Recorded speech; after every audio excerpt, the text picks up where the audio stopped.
give me that microphone. Let me get a few things off the chest. I remember them student days. Yo, welcome to the PT Portal podcast. This is the podcast by PTs for PTs. I am Marcus, and this is Derek, aka the Ruckus. Yes, sir. Yes, sir. We are here to bring you relevant information on the PT industry. We're here to give you tangible things that you can use in your business today, tomorrow, and the following month. Let's go. We've got another guest, babe.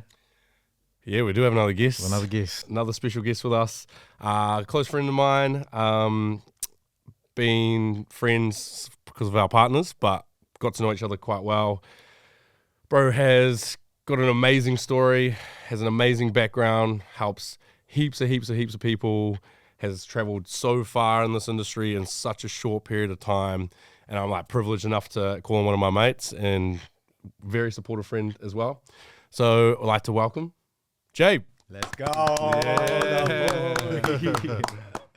What's up, bro? What's up, brother? What's up, brother? You good? What's up, my boy? How are you? You good? Good, yeah. Good.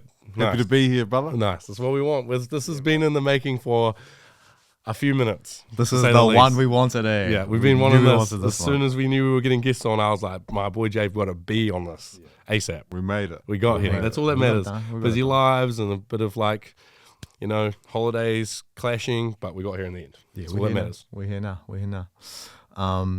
Sweet, bro. Like, obviously, I don't know you as well as Derek. We're like super similar, so yeah, I think that's a good start point. But yeah, we just want to Derek told us a little bit about your background, not that he knows that heaps, but we know that you got an interesting story. We're just here to Take it all in. It's like, I don't know, like it's pretty inspiring, and I feel like maybe it's just something that a lot of these people need to hear.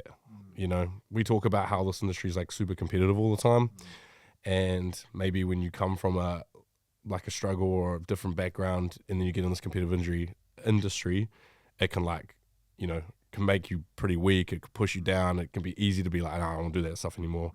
And for someone like yourself that's got into this industry, super competitive, had the hard background, and is on the other side being super successful, we just think it'd be crazy to hear, and we're here for it.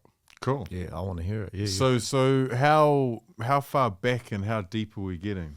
Are we I mean, when I was What born? hospital? Yeah, what hospital? Yeah. Well, I guess so. Simply put, like a lot of people come from what would you say, a troubled upbringing, I guess. Yep. Yeah, bro. Had two parents, both drug addicts. Loved me, but didn't have the ability to be parents. They were battling their own problems. So mum went to prison, dad was an addict, so I sort of bounced around different schools and moving towns, lived with my nana, that sort of upbringing, that you can imagine. And then, so at a young age, I guess inevitably, in a way, I turned to drugs too. Nothing heavy, but I was a heavy stoner by the time I was sort of fucking 14, every day, which just led to an attitude of living for today, which in turn led to, you don't think of consequences when you're living like that, and the way I was living, it attracted the same people, similar people. So group of friends, all troubled, basically, all using drugs, started breaking the law at a young age, nothing too heavy, but willful damages and stealing, things like that. Nothing, not like fucking this day and age ram raiding and shit, but minor compared to that. But yeah, so this is just the hard and fast version. Of course. Then at the age of 18, a close friend of mine and myself, we robbed the drug dealer. Got caught, so I got sentenced to 6 years prison for it. Long story short, opportunity. That's the wrong word. we found we found ourselves in a situation where we were in this house and it was full of dope, and it was a guy that we didn't know. We were down and out, like living, like I said, living for today. There was no tomorrow, and we just thought, this is a whole lot of dope. This is a whole lot of money. We don't know this guy, so basically we tied him up to a chair and took all his dope. Like, it wasn't like it's a violent incident, but we didn't bash him or anything that, you know. But still, I could imagine it'd be traumatizing for the guy. And we got caught. Basically, so at 18 years, I got sentenced to 5 years, 9 months prison. Just real quick on that, bro. What's the so you rob him and he goes to the cops saying, they took my dope. That I was going to sell. So it's funny, and like in the paper, that's crazy. In the paper, the article was these two men stole dope from the Good Samaritan, and it's like, make it make sense. And this is back 12 years ago, where obviously, like the sort of the perception around marijuana these days is a little different. Way different. Back then, it's like you're one step away from being gateway. Whereas this day and age, it's a bit more like therapeutic. It's a bit less frowned upon. For sure. You know. So he went to the police, but he went uncooperative halfway through, which was bizarre. So they turned around and they were like, okay, well, they've stolen this dope, and then he must have had a realization of, I'm never getting this dope back. He's like, I'm never getting this back. Wait a minute. Now I'm going to be attacked by the police, you know? But long story short, so we got sentenced for aggravated robbery because we stole his dope, and kidnapping because we tied him up, sorry. And like on paper, you think of aggravated robbery and kidnapping, it sounds horrific. Yeah. But to me at the time, I guess being naive, it was just like, there's an opportunity here. Yeah. And you try to take the most of it. We weren't like two guys with good hearts. At the time, it didn't look like it. But we weren't like, the whole time we were like, bro, we don't want to hurt you. We lit him a cigarette in his mouth. We were like, bro, we're just taking your weed. We're not going to fucking do anything to you. We promise. He's a fully grown man. He's like crying. Like, it was a pretty fucked up situation, you know? But at the time, we seen the opportunity. And so I'm 18 years old. This is in Wanganui. I'm from down here, but we were up there at the time. And so I went into prison at 18 in Wanganui, which is like at the time gang capital. It was like they were banning patches, and it was like I'm this like 70 kilo little white boy looking fella amongst these hardened gangsters, you know. So it was almost like, I remember the first night there, and I was like looking in the mirror like, what the fuck have I done? You know, how the fuck have I ended up here? So I'm from something I've missed, so I'm from Milton, grew up in Milton, small little town, like. What's the comparison? It'd almost be like Darfield up here. You know, it's a real tight-knit community, pretty straight on the whole. Yeah, bro, I'm from Dunedin, so I know. Yeah, so you know Milton. Yeah, bro, yeah. And so it's like, I've gone from Milton, where like everyone knows everyone, it's safe and mellow as, to like looking in the mirror in a Wanganui prison, like, what the fuck is going on, you know? And I've been like a typical male, where I'm like, I'll fucking, you portray yourself as being like, I'm good to go, but deep down I'm a softie. Like, I'm like, you're a kid, eh? Yeah, you're a kid, you're a little vulnerable boy, you know. At 18, you think you got your shit together, but fuck, you don't know fucking shit. Hey, you don't know nothing. And so I won't go too much into the prison experience, but like, long story short, it changes your perception on reality. You're surrounded by like a whole bunch of damaged men who they see the world very negatively on a whole, you know. So and as you guys know, you are what you surround yourself with. So I'm surrounded by that. I spent, so out of the 6 years or 5 years 9 months, I served just under 4 years. So damn, it's a long time, man. And it's a young age. Yeah, you're very impressionable. Crazy. 18. You don't get to spend your 21st birthday with your friends. No, there's none of that. Crazy, bro. Yeah, there's none of that. And you're like, you're around these foul masked fucking like just he-men, and it's a whole different world. And you, like, the talk around how people think, how women operate, all of that, it's so negative, you know. So I got out of that environment still with a good heart, I still had really good intentions, and the whole time I always had good goals and vision for my future, but my perception of how the world worked was warped. You know, I really got out with a negative view of the world. Like, Fuck, how could you not, eh? Yeah. Yeah, bro, 4 Like, years. Yeah. It's almost like 4 years of brainwashing. 100% Like it is. constant brainwashing, Yeah. like just sitting in front of a TV with headphones on, and it's Yeah. just like, this is Yeah, it. And 100%. and because you're still young, your brain's probably still like learning and growing, Yeah. and like now for a big portion of that time, that's all you know. Yeah, Yeah, 100%. it's crazy, bro. And it's like, say, what's a good example I can use? So say you're in a wing in prison and someone new walks in. Say you walked in, for example, Derek, it's, where you from? Who you with?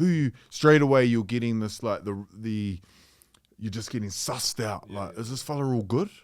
So you take that mentality to the real world. You meet new people and you're like, what's his fucking alter ego? What's he like? Why does he want to meet me? Why does he? And it's warped as fuck.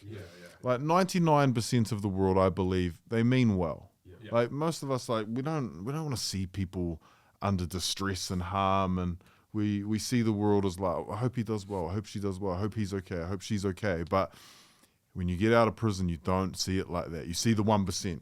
You're thinking negative, you know, negative as. So I sort of carried on that mentality a little bit. I got a job when I first got out at the freezing works, and it was I had gone from 4 years of fuck all to straight away these 40, 50-hour weeks just to sort of like make ends meet. And I was just like, fuck, this ain't it.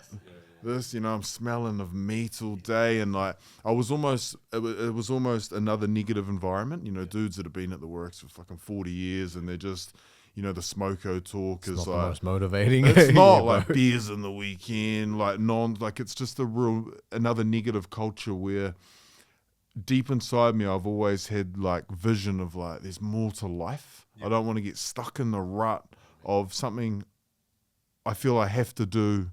I'd rather do something I want to do. Yeah, You just know? briefly on that as well. Like we've had this chat in the Get to Know Us podcast. Like it's easy when your environment portrays that maybe is all that life is to be. Yeah. Do you know what I mean? And sometimes it's like, that's why I feel like we got along so well. It's probably why we got along so well as well. Is just like you start to recognize people that are more like-minded like you and that don't want to fall into the glove of like, this is kind of like all good if you want to just chill down here. Yeah. And we all look bigger and we're like, nah, like there's something else that can happen. I don't want to fit the mold, eh? It is that just that you start looking around and you're just like, this ain't it. It Like, ain't this it. ain't Yeah. it. So it's crazy because you had the same realization. Yeah. We all had the same realization in 3 different locations. And it's crucial. Before you know it, you know, you get to 50, and like you see like little reels that pop up in there, and it's asking old people like if they could go back and change one thing. 99% of them, it's about their work life. Yeah, Yeah, you know? yeah, Fuck committing to something you don't want to do. yeah. Imagine it. Yeah. You Oh, know? handy. Yeah. So where was I? Sorry to interrupt. No, it's good. No, it's good. Meatworks. Meatworks, yeah. Meatworks, So bro. yeah, so I'm at the works, and just the whole time I just had this desire for more, you know. And so my co-offender, Luke was his name. He just got out of prison. He got out of prison about 6 months after me, and he was living in Christchurch. So, and we were best friends, like inseparable. You know when you got that, bro, it's just your humor's the same. Like you can, like, Did you go in together and we committed our crime together. So you He just go had a in- little bit longer than you. Yeah, so he got out. Yeah, he got out after me. So he was on track to get out before me. He went into self-care, which is like you're working outside the wire, making real money, etc. Oh, right. Yep. And he got caught bringing tobacco back in. So straight away, you're back to high security. Start again, bro. man. You know, so All for nothing. all for nothing. Like Right. some tobacco Yeah. just to fucking hook the boys up, you know? Crazy. Yeah. And so he gets out and he rings me up and he's like, you know, what are you up to right now? And I'm like, bro, I'm grinding it. And I don't like this, you know? And my bro Luke, he's always like schemer. He's like got a plan.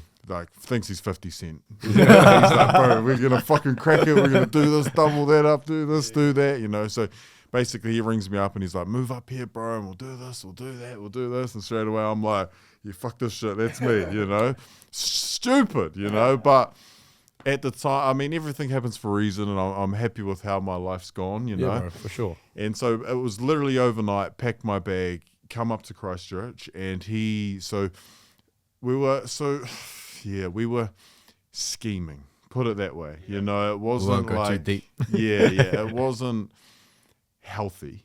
But at the time, it was like we're doing fuck all to get some easy money, and I guess I was still in that living for today mentality, still seeing the world negative. I was still like, didn't trust new people, just had a real warped perception, you know. And then he met some people, and there was basically another situation where he was joining a gang. And me at the time, I'd never crossed my mind throughout my whole prison sentence. Like I was always just doing my own thing. It never interested me. But he would have been 5 years older than me. So I was quite impressionable to him. Like I looked up to him and we're just so close. And in my head, it was just like, you know what loyalty between your bros is like? I was like, whatever my bro's doing, I'm doing, you know? It's blind sometimes. That's it. Yeah. So anyway, he joins this crew, and I've basically followed him along, you know, blind as, like, just didn't think anything of it. And then it started to, so joined this gang, and it was a bunch of real like-minded people at the time, you know, we're just training, hanging out, getting food together. It was like mostly like all above board, you know, like any network group or business or whatever. There's some bad people.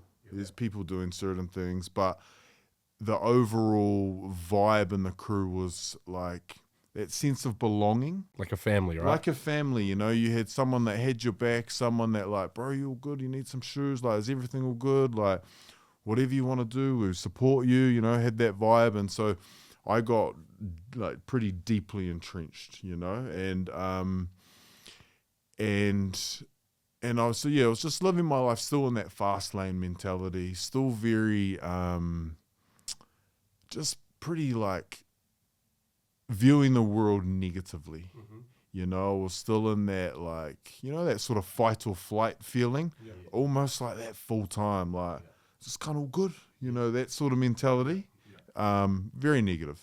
It was very negative. And then Luke, he got shot and killed.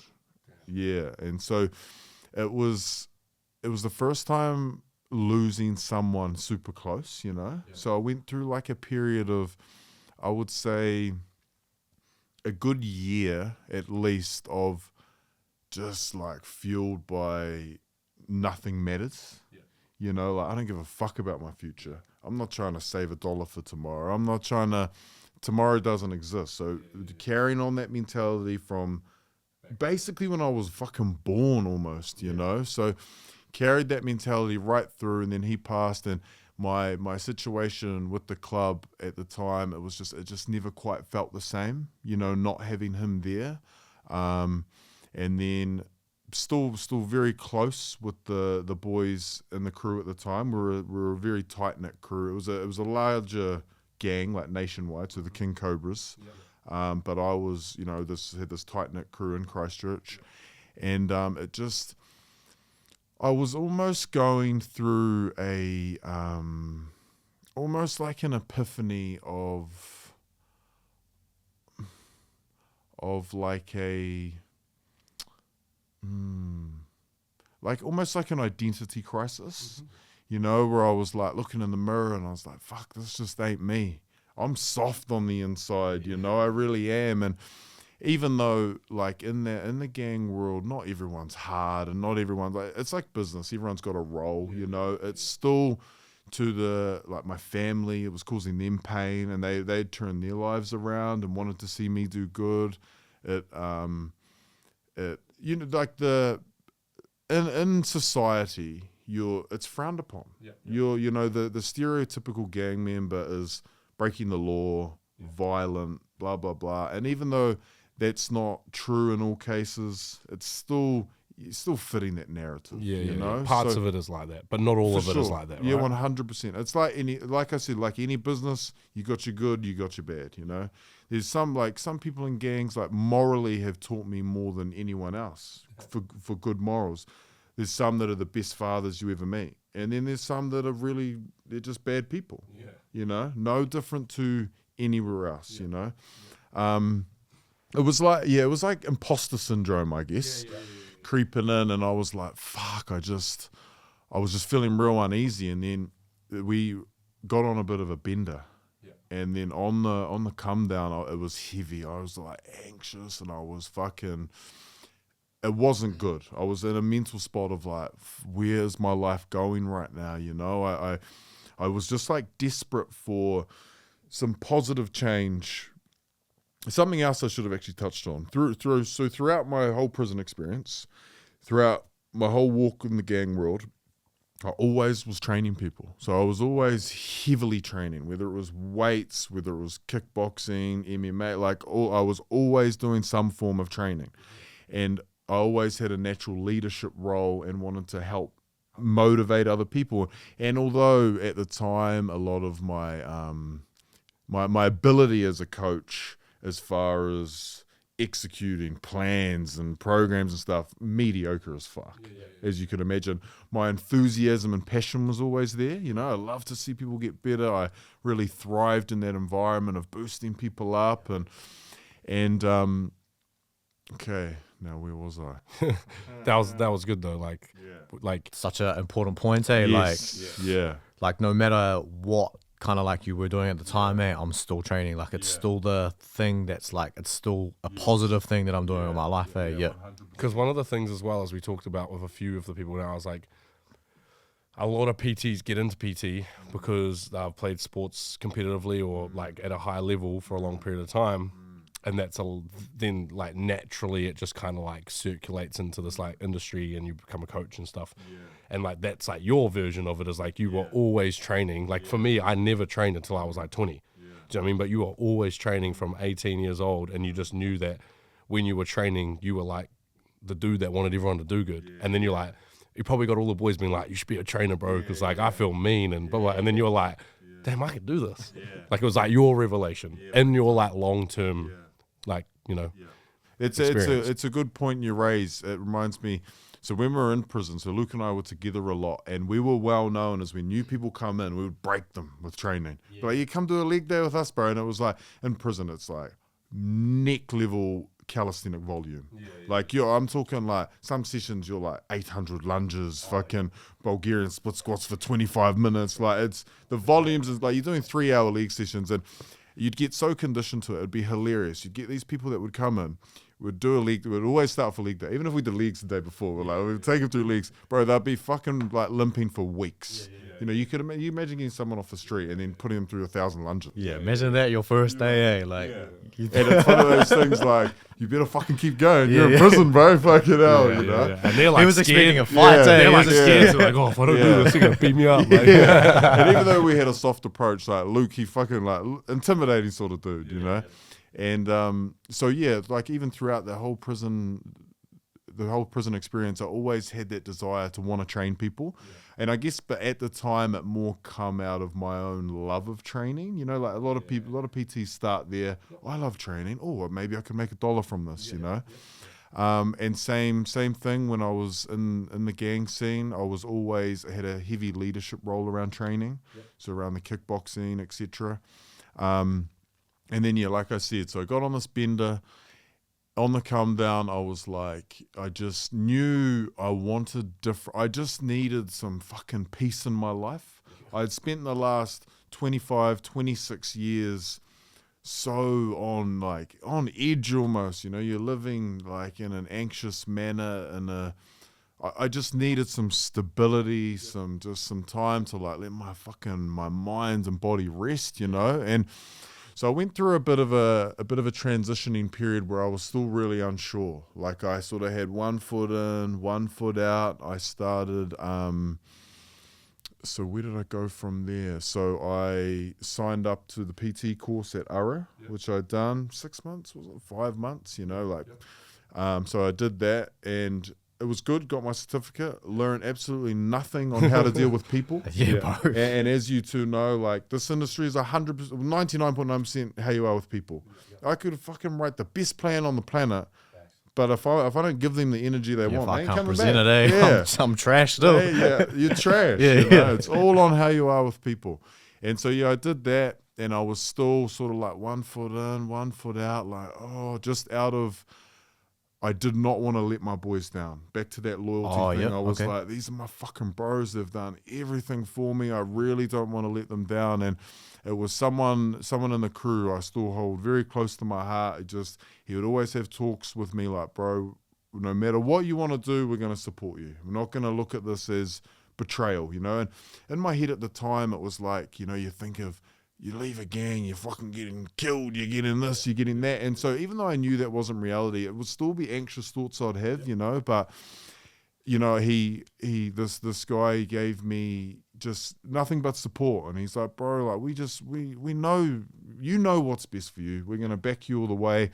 And that was sort of what I needed. Like, no, thank you. I didn't feel like I was betraying my boys. Yeah. You know, because, you know, that's the worst feeling. Yeah, it was like your justification, eh? Yeah, that like doing this wasn't the wrong thing to do. Exactly. Yeah, 100%. So that was basically what I needed, just the support, you know. And if I didn't get that support, maybe I'd still be wrapped up in it. I don't know if I would have had the strength to walk away or not at the time, you know, because it's a fucking difficult thing to feel like you're being disloyal to the people in your life that have done a lot for you. Especially you know? when it's just been used, eh? Like, Exactly. it's all you've had, eh? Yeah, it's all you've had. Like, it was my family. It was everything, you know. And I'm still very close with a lot of the crew, but just it's different. You know, it's much more. You're like acquaintances now Yeah. instead of like family. Yeah, still I know they'd have my back, and it's just different. I'm still an ex-member, and you know, and I could even be wrong in saying this, you know, but a lot of them probably still look at me as super close, but it's still, I have that feeling like, fuck, have I let them down? It's still slightly there, you know, but in my heart, I still love the tight-knit crew that I had. I still love a lot of them, you know. But yeah, so stepped away, and then I set up a home gym, and I started, actually no, prior to that, I was holding pads for people at Hagley Park. You know, I was like, fuck it, I'm just going to have a go. I was like, I'm going to have a go. And I started building traction.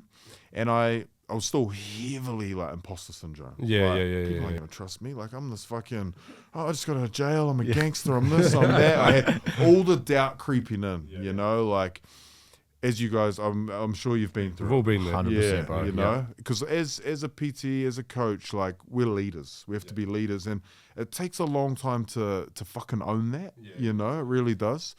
And then I set up a home gym. So I had a double garage, had a bag in there. I got a treadmill, had some dumbbells, had a cable machine, and I was PTing out of there. I loved it at the start. I was like, yeah, I get to work from home. This is mean, you know. Wifey was working from home too. It was like, we're fucking always around each other, you know. And like any relationship, whether it's your partner, your friends, your kid, whatever, space it's a must, you know. So, and I started to feel quite stagnant. Like, how much can I fucking grow here, you know? I felt very limited. Oh, and throughout this too, I was actively competing, boxing, kickboxing. And so and I would like sort of take breaks. Won a couple of fights. Just like some key. I think I watched one that was like 15 seconds. But like, it's all good, bro. It's all good. Yeah, so always had a passion for that. And set up this home gym and started to build some traction. And then I started working with through kickboxing, my body was fucked, my hips and shins and breaking toes, and just very tough on the body. Like, anyone that's done it, like, it's a fucking car crash. You got I'm 100 kilo, 200 kilo men fucking just kicking each other. You know, like, I look back and like, I see people kickboxing now, I'm like, you're fucking hearty, bro. Like, what are you doing? It's just crazy. Yeah. It's just crazy. And so, I started working with a boxing coach, Shannon. And so because of COVID, he got kicked out of the gym. He didn't get kicked out, but basically it was like, you need to be vaxxed. And at the time he was like, I'm not really sure if I'm ready to do that.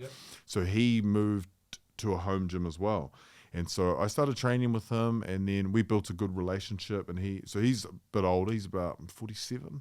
Hopefully I haven't got that wrong. Coaching for a long time though, right? Coaching for a long time. Queensland champ, like the real McCoy in boxing.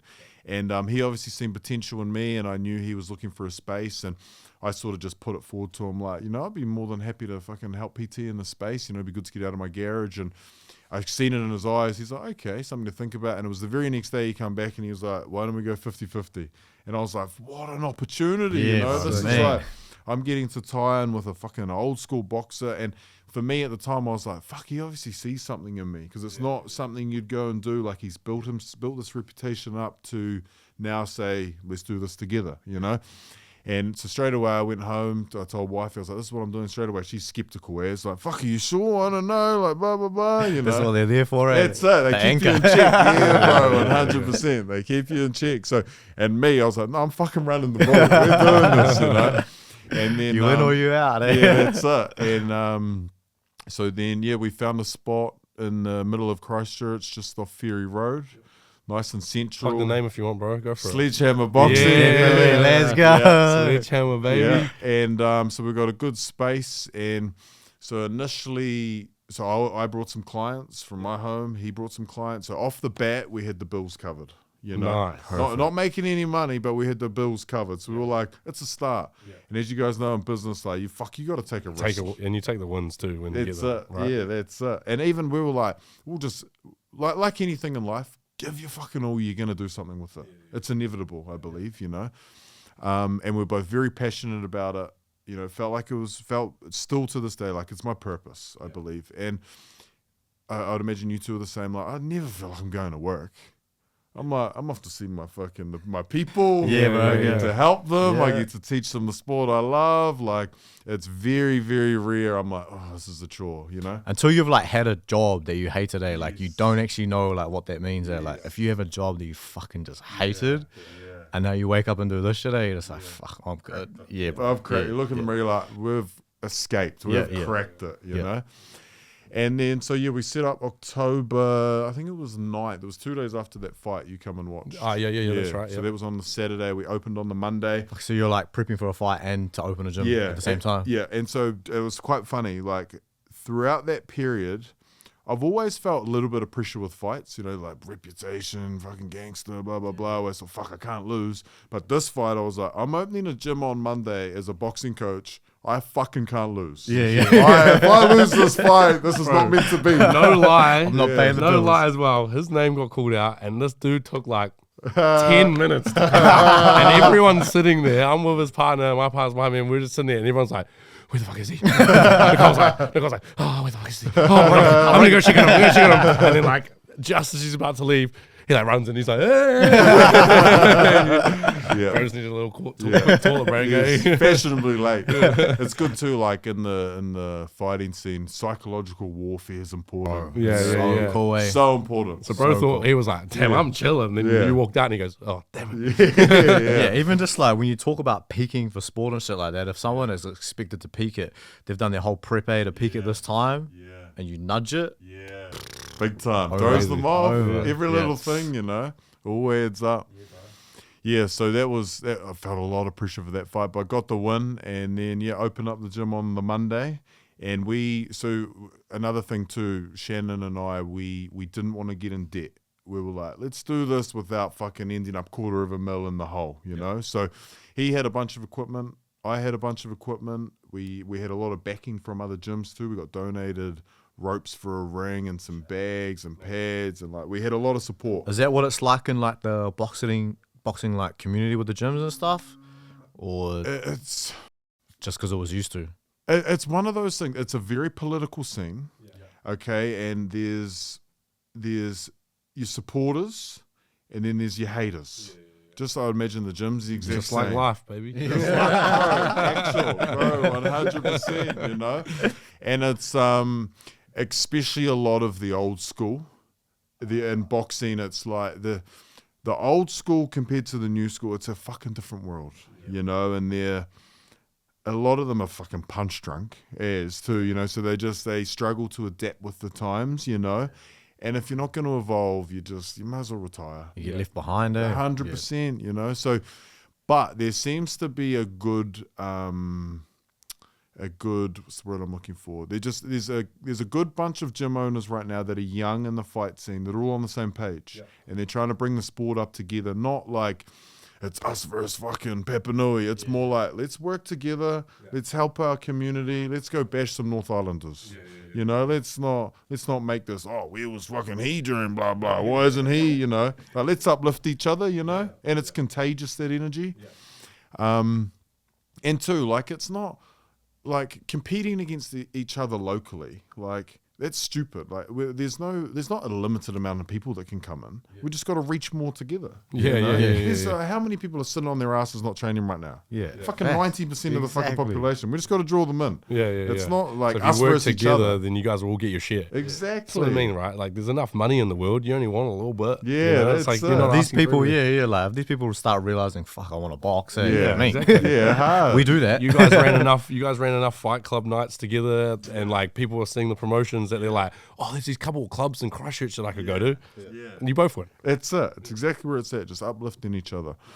And then, so yeah, we set up the gym cheap as, like really cheap. Like less than 20K we had it set up. Pretty, that's flooring. We had a ring. We had my neighbor who's 76. He helped build the ring. Like, yeah, we got your signage done. So between Shannon and I, we know a lot of people. And as you guys know, like life, it's about network, the teams around you, you know. So we're very blessed with the people around us. So we set up the gym, nice and cheap. And then just slowly our membership's just slowly been climbing very steadily. And it's like you guys know, it's a bit of a revolving door. You know, you might get 4 and then lose 2. Then you might get 1 and lose 2. Get 3 and lose 7. You know, it's that revolving door, but we're steadily climbing. We've got a good community around us.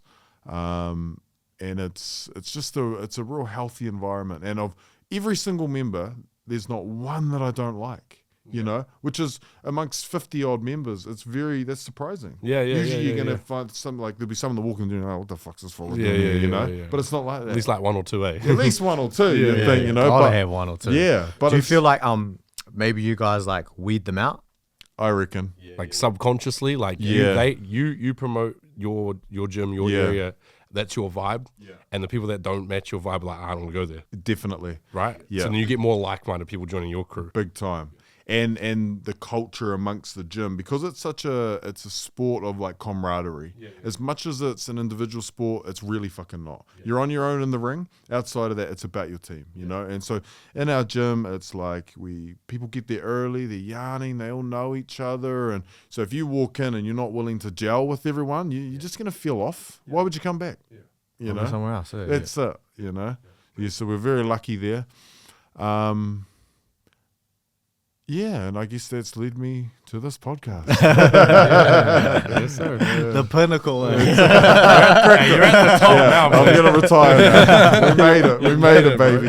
You're on YouTube and stuff. No, that's like I mean, like even like knowing you and meeting you for like a few years that we've got to know each other, like even the growth in the last like 2 years, crazy, and like super proud, like appreciate you, brother. Stoked, bro. Like it's mean to see. Like I see people wear Sledgehammer t-shirts at our gym. Wicked. Like it's cool. Like it's sick, bro. Yeah. Like you've seen them, eh? Yeah, bro. It's sick, and like it's mean for you guys. I think what you're trying to do is crazy, and like we'll talk a little bit more about like your guys kind of like morals and your outlook and what you're trying to promote. But like just who you are, how far you've come. What it took for you to get there. Like everyone has their individual story, you know, take it or leave it. Like, yeah, your story might be a little bit like left field for a few people. Doesn't change the person you are. You're still the same dude that you were before you went to prison. You just went about it a different way. Yeah, bro. It's just from like your background and stuff, bro. It just seems like most of the people that we talk to that are successful have like the same kind of like core, like the core like values of like a good PT, but like it's just spread amongst like different environments, like they've had different upbringings, but you talk about having that like feeling to like that you just knew that like there was always more to life, you wanted something more.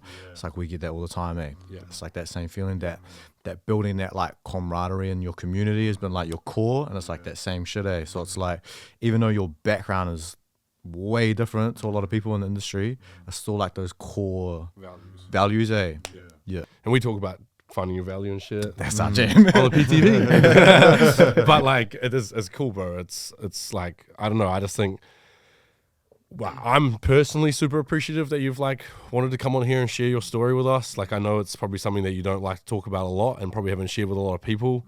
We don't have a humongous platform, but I think a lot of people may like resonate with your values and the things that you learn along your journey.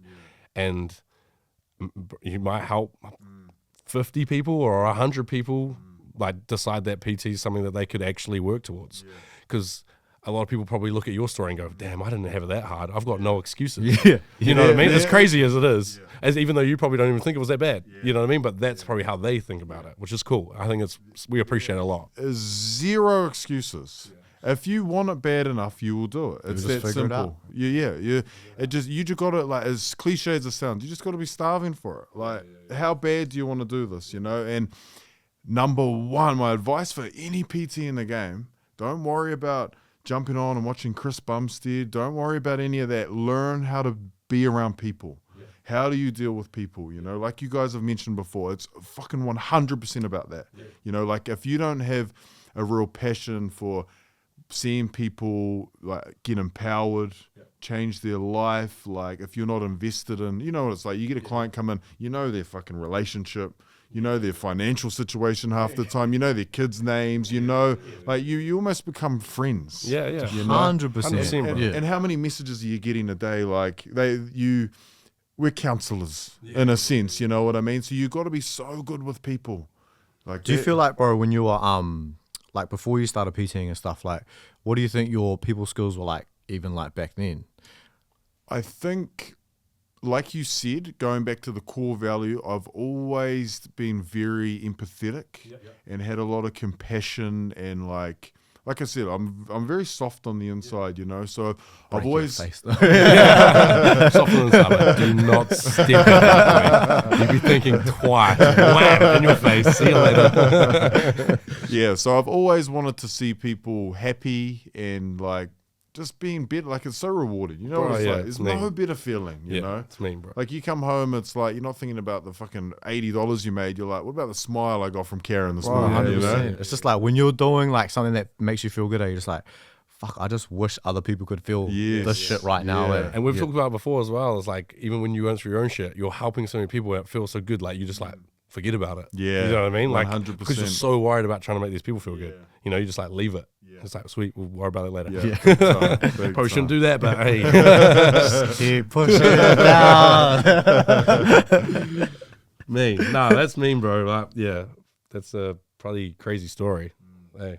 Yeah, like, and I do really hope that like because there's definitely people like who've walked the same like path as you, bro, and they're probably in the same boat right now, thinking, fuck, there's no way I could go in and train fucking 50-year-old Annie. Like, why is she gonna pay me? Like from the background that I come from. But if you have that core value, and you fucking want it, and you're hungry for it, like. Yeah, bro. And it takes time. It's not an overnight thing. Like you guys know, you get better every week at this. You know, we learn what motivates people in a different way. We learn how to talk. Like the podcast you put up, the clip you put up a few weeks ago, how you greet different people. Yeah. You know, you got your bro come in and stuff like that. You know? You got Michelle come in and it's, hey Michelle, how are you? You know, you got Greg, you know, hey Greg, how's it fucking, you know? You just gotta make them feel comfortable, You right? do, 100%. You Put know? on an accent sometimes. For real. Am I speaking Spanish? Something? I don't know. You know who's bad at that? Bro, Vito's so bad at that. Yeah. Shut up, Vito. He's the Islander boys there, and he's like, Soliers. He sees a white person, he's like, hi, it's really nice to see you today. Hey, lad. Diversity. But you gotta be, right? You Like, do. You just the make key- them feel comfortable. Yeah, the like. key is like you're building your own community, and like that community needs to feel comfortable with you and who you are. You know, it's funny because like we obviously have these personas in our workspace, but then we do this, and we just act like ourselves, and people probably watch it like, damn, these guys like nothing like that. It's like, yeah, we ain't. Yeah. And that's the thing too. It's like we don't get put on a pedestal, but like I mentioned earlier, we're leaders. People look to us and like we go home, look in the mirror, and we're like goofy with our missus, playing with our kids. It's like we're people too, but we really gotta Like, it's another good piece of advice for PTs. You got to fucking own that, you know? And it's something I've only just started to do really recently. Like, I've finally sort of gotten away from that imposter syndrome. And I'm like, I've just got to own this. Like, even though I look in the mirror and I know, fuck, I'm just Jabe. I have these people, they really look up to me. I'm getting, you know, you guys will be the same, countless messages. You've changed my life, you know, messages from partners. Oh my God, the change I've seen and blah, blah, you know, we've got to fucking own it, you know?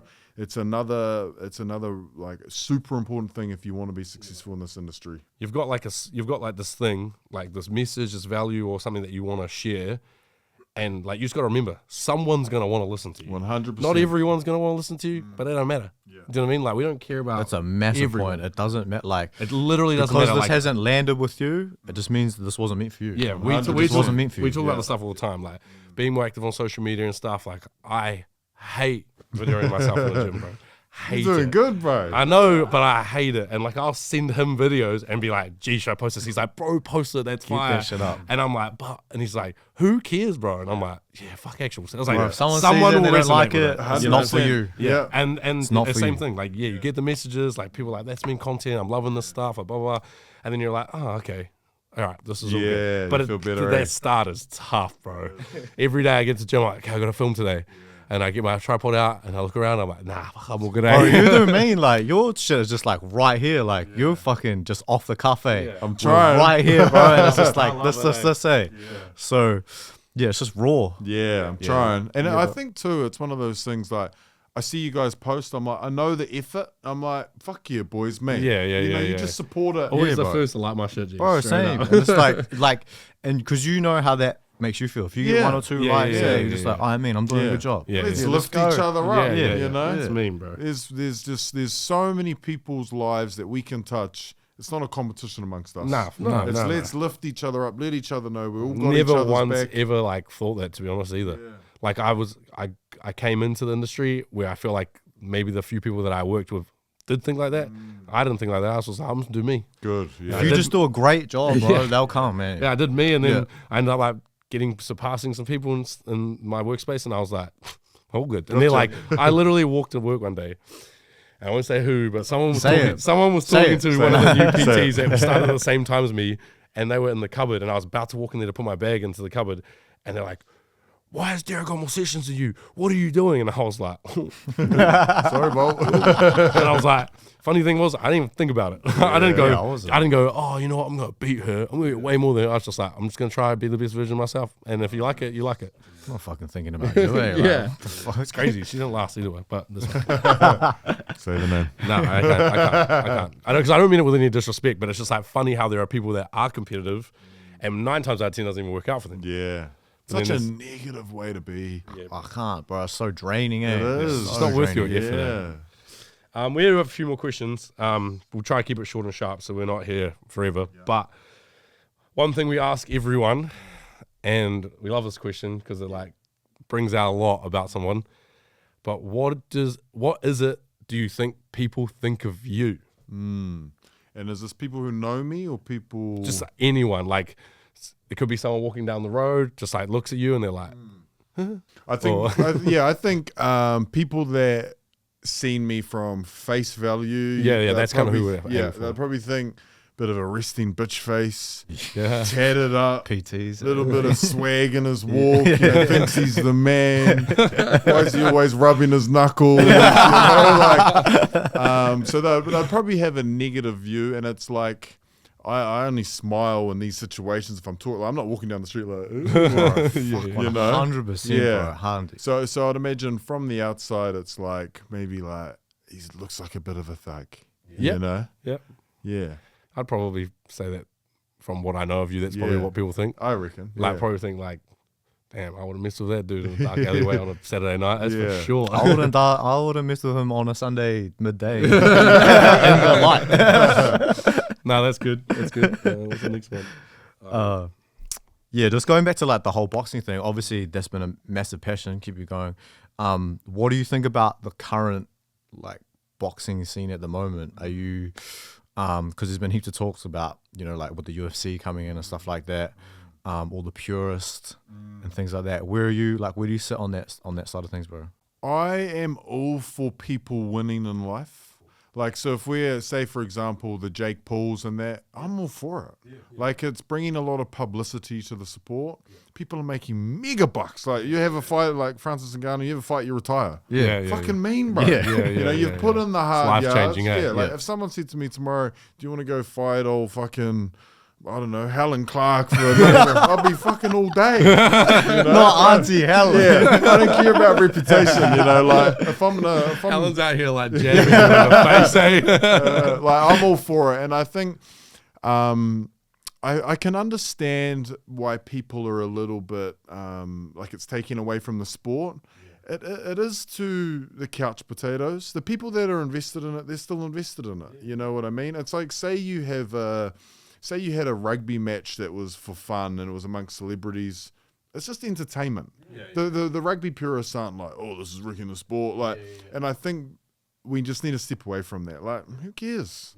People are fucking winning, making big bucks. It's fun. It's entertaining. Like, I love to watch Jake Paul fight. And some of them aren't even that bad. Nah, They're not that not bad, at bro. all. Like, they're, like, some of them are trash, but some of them are like not that bad. Like, you watch them fight and you're like, he these goes all right. I'm like, I probably want to see him ring with him. He'd smash half the haters. Put it that way. facts. That's the thing, bro. Like, All these he's idiots probably- commenting, It's fuck like them. Kioke's not a pro or whatever, but like he's a pretty good fighter. Fucking A, Nah, I'm all for it. Yeah, I'm all for it. cool. And just on that point too, who's like your favorite boxer? Stereotypically, Mike Tyson. Oh, yeah. Just because he's the man, you know. Did that video where you were pretending to be him the other day too. Yeah. He just, We bring it up right here.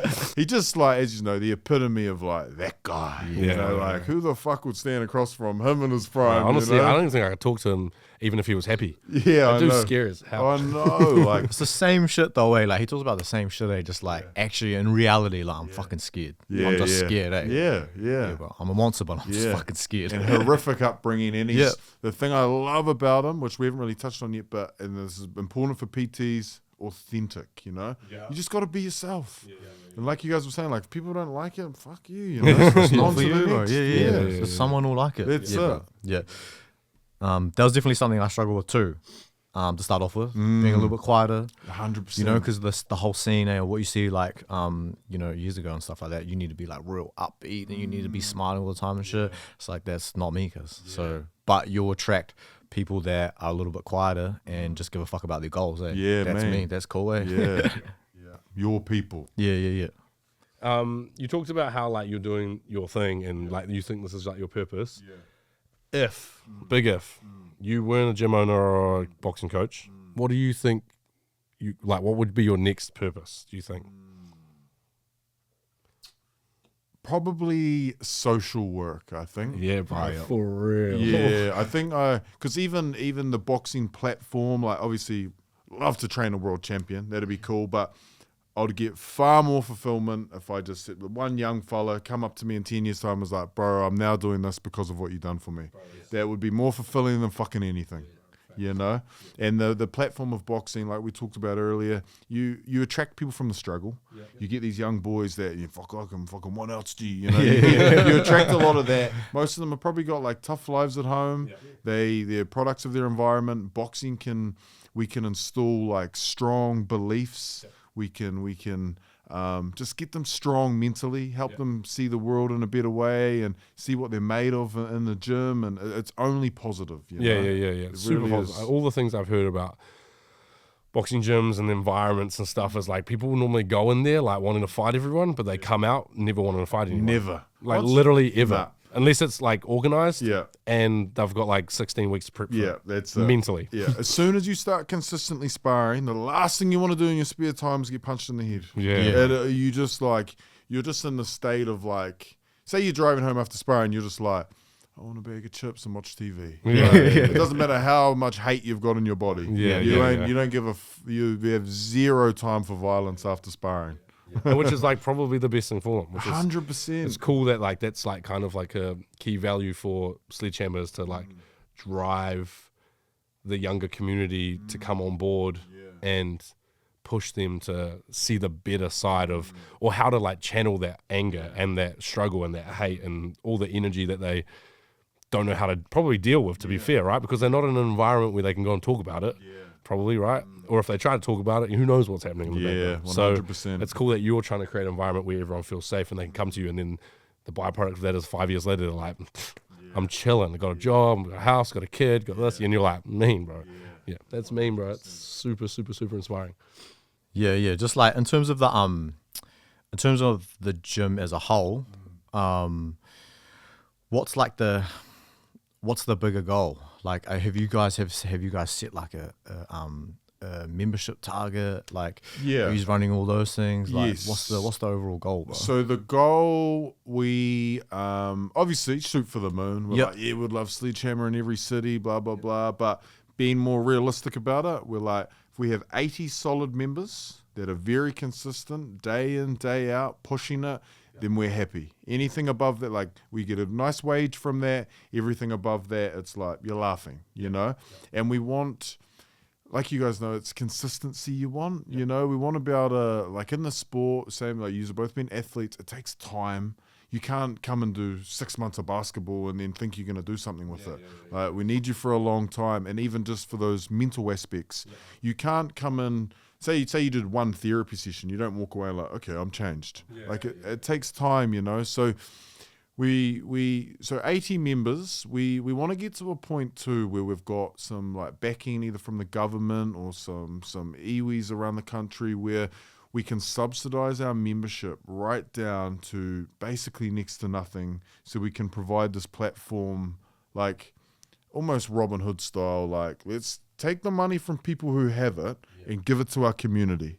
You know, because as I've said quite a few times, boxing, it's a fucking poor man's sport. You know, you're not like coming down from a private school thinking, I want to go get punched in the head. It happens, but it's pretty unlikely. You're usually from the hood, you know. And a lot of those people don't have money. You to don't come have to a money, gym. you know. But at the end of the day, we've got rent to pay. We've got, you know, there's people that obviously we look after, but there's only so many people you can do that for before it can get too overwhelming. And we've also got a space upstairs, so we're looking to set up a gym up there. It's not huge, but it's enough. There's enough space that we can set up a gym and just make it all inclusive, just to provide more value. We've got a spot downstairs, like a little community hub, hangout spot, couches and TV, blah, blah, blah. Our lease is 3 years right now. So we want to, when this is over, we want to upgrade to a bigger spot. And then we want to get 2 more probationary coaches under Shannon and I. And then It's still just you two? Just us two, as coaches, and then they'd come in and just like an apprenticeship scheme, you know, and hopefully they find their feet like you two and like you've seen amongst many PTs, and just a way to give back. But like you said, they'd have to fit the, like, are you a good person? Are you doing this for the right reasons? Are you like you're never gonna think I'm gonna be a PT to be a billionaire. It just fucking ain't happening. You know, you got to have passion. It's too much grind. Like, you could be doing something else. It's just too much time. You have to spend so much time on the gym floor. 100%. And you can't give your all when you're talking to that many people to make that much money, right? Impossible. It's so hard. Impossible. Go sell some houses or something. And then and we would love to buy our own commercial spot once we're nice and established, you know. But as I said earlier too, we don't want to get heavily in debt right now. We just want to do this in like a real healthy manner. Nice organic growth. Very organic, We're like, we don't believe we need like this $5 million spot to be providing what we're providing. Like I said, we set it up on less than fucking 20K, and we've got a huge community right now. I guess the thing too is like historically, like boxing gyms are pretty like grungy, right? Like down in the dirt, like don't really matter. We're not there for the aesthetics. No one cares about the downlighting, but that's good because it makes it probably a little bit easier to set a good environment up. No one cares about the environment as much as they care about the product that they receive from 100%. Yeah. Which is like most gyms, I guess. Like, you know, some gyms that flasher than others, but you know, some gyms that might not be doing as well as other gyms do just as well because the people that are in that gym provide good services, and there's a community-based feeling, and people like being at that gym. But I guess it's a good thing with boxing. It's just like, you don't need 2024 treadmills and all the new boxing gloves for every single member and boxing bags. It's just like, come here, work hard, and we'll make you better at boxing. 100%. And you hear all the cliche come-up stories in America and that. We're like, we're in a garage with 2 bags and we made world champions. And it's fucking true. You can do it. It's like you said, it's just about the energy in that room. Because you can't buy that, eh? It's impossible. It's not. It's priceless. It's priceless. You cannot buy that, bro. And you can't lie that either. Yeah. You know what you Can't fake feel. it. You know what you feel. Yeah. That's that. Yeah. That's that. That's there's no two ways about it. Yeah, 100%, bro. And just like on the back of that as well, just in terms of like your PT stuff, because it is quite a niche like market, I guess, like PTing Yes. boxes. Yeah. We just talked about how like potentially the money isn't always there. How have you found that, and how's it been building like a PT business? It's been so like anything at the start, you're a bit of uncertainty. Like you said, you got to put in a lot of time, and you have days where you don't have a lot left to give because you're spending so much time giving yourself to people, So there's been times where it's been challenging, but I think the hunger and the passion has always been there, and it's growing. So I've always been okay. I've always been very consistent with my one-on-ones, with the gym space, clothing, lots of little things that all add up to make sure I'm okay. But it's something that you can never get complacent with. With that industry, unless you say you've got some app with 10,000 people on it and you're fucking sitting back creaming it. We've got to work every day. Like there's for us to say retire, basically online is the way to do it. You'd have to get a big clientele, but like how much of yourself can you genuinely give? Like you almost got to step away from the legitimacy if you want to expand that big, So I'm in a place of acceptance that this is a lifestyle. This isn't like the end goal is we've built an amazing community. You're building a legacy, and I'll do this till the day I die. I love it, and I'll just keep turning up, and it's not, it's forever worked at. You are never gonna hit the gym floor with one-on-ones and retire. I mean, I can't say never, but we're working every week. We're putting in the mahi. Like it's not like if you're a aspiring PT, it's not like, oh no, this will be fun. I'll just train people all day. No. Hey, it's not like that. It's like we're still got to put in a lot of effort. We've got to wake up every morning. We've got to make sure we're presentable. Make sure we've got, I don't know if you have caffeine, but I fucking do. Get your caffeine in, like 100%. You're already like, put on a smile. How are we today? Let's go. Yeah, because I feel like shit, but how are you? Yeah, exactly. Like it's like coming back to that. We're leaders. We've got to own it. We've got to act like that, And like you've just done this cut. You've been in amazing shape. People don't realize it takes a lot of discipline to be eating fucking chicken and rice all day, but the results show, But you've shown people I can do this too. I'm not just telling you to do that. I'm about that life too, That was kind of the point too. Yeah, and that's crucial to show we're disciplined too. We gotta. It's a lifestyle, boys? Like as you know, is there an end goal? I don't know. Right now, I think it keeps evolving, It does, You hit a target, and then like, fuck, what else should I do? Yeah. Now I want to do this now, Yeah. So, like it's hard to say right now, but it does keep evolving. It does, yeah. I think like a good thing that we get out of that is just like a massive like oversee of PT. I guess for a lot of young people is like they hear how much PTs charge and they go, damn, I can make $1 doing PT. I'm gonna be a PT because I can make some money. But like you said, you're always grinding. You're doing way more work than you expect to be paid for. Oh yeah. And then when you do get decent money, you're like, damn, is that it? Like, because you're waking up at 4 a.m., you're writing programs all night, you're this, that, and the other thing. It's like the idea of PT sounds really good, and the reality of it is like, well, it's pretty hard. It is, and that's why it's so competitive, and that's probably why there is a drop off. So it's like it's good that you say that because like that's kind of what we instill is like the idea of PT is good, and it can be really good, but just don't go in with this like fake mentality that it's just like a walk in the park. You don't just like walk in and start making 6 figures. You got to work hard. 100%. You embrace that grind. I think too, like you said, it's like the world's evolving, so we do have that online potential, and there is a lot of reach, with that if you're willing. But like you just said, it's still more work. It ain't just like fucking sign into my app, bro. Yeah, sure, we on. Like, you're like, message. Say you had 50 people on your app. That's probably fucking 20 hours of messaging or talking a week. Yeah, bro. And you it's go every from week. you go from like just fixing someone's squat Yeah. to fucking replying to messages. yeah. Like, now this is your job. Non-stop. Eh? Yeah. It's like its own work, eh? It's actually quite a lot of work. Like I like try and catch up with a couple of my online clients, and even every time I talk to them on the phone, we try and like keep it in 30 minutes, bro. I'm on the phone for like an hour and 15 minutes Easily. every time. Yeah. Because then they've got another question, and another question, and another question. I'm like driving, and I'm like, bro, I gotta go to work, cuz like, come on now. Should we catch up for a quick coffee? Hey, 3 hours gone. Yeah, bro. Like, Yeah. You gotta Crazy, bro. accept. This much talk about training. I Eh? know. Like, it's a lifestyle. Yeah. You just gotta be about it, eh? Yeah, you gotta be both feet in. Yeah. This is you. Yeah. Yeah. Facts. You know? Facts.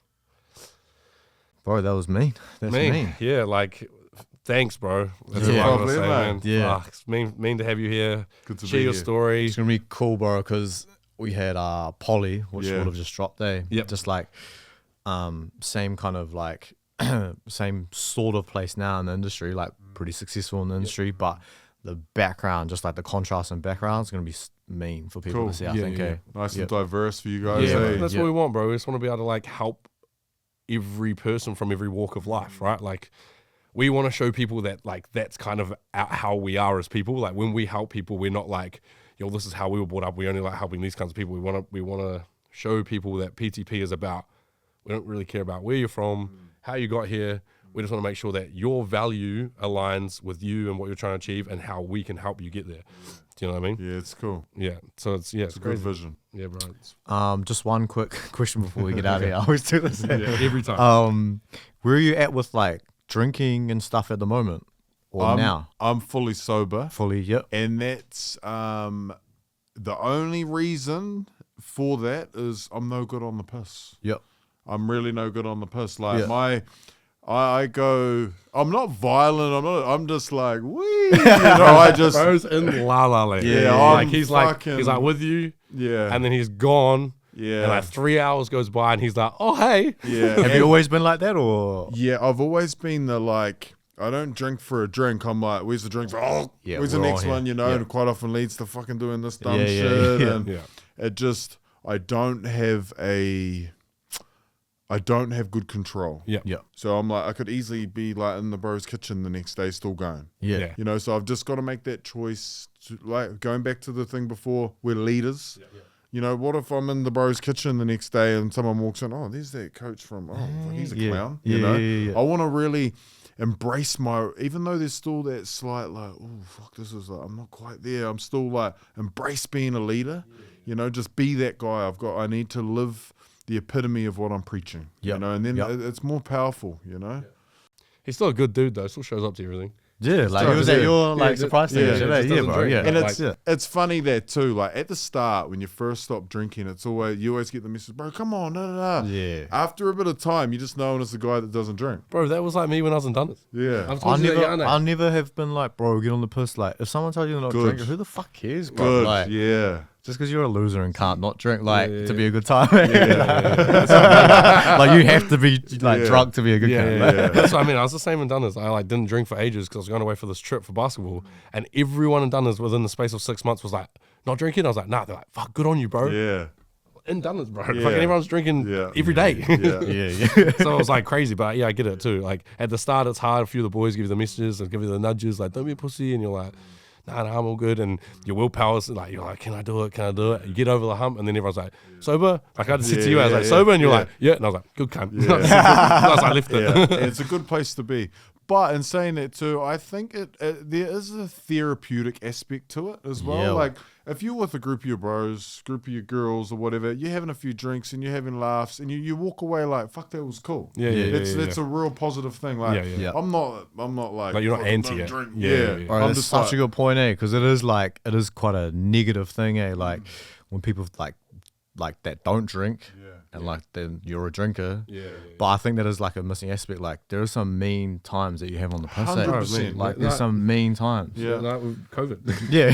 It's just literally us two. We had a mean time. Yeah. It's gangster. Yeah. But like, yeah, I agree. I just hate it when you like you're on the fence and then you drink and then the next day you wake up and you're like, that wasn't worth it. Yeah. I fucking hate that And feeling. generally eh? speaking, I mean, this could be a real ballpark idea, but is generally like who you're with, right? I've always noticed that those nights is like I just wasn't with the right people at that point. Not saying the people I'm with are bad, just whatever like, that mood, whatever that mood yeah. was in, they weren't the right people to be with right then and there. Because then you wake up and you're like, oh, I shouldn't have bothered. Yeah. Yeah. Yeah. For sure. Yeah.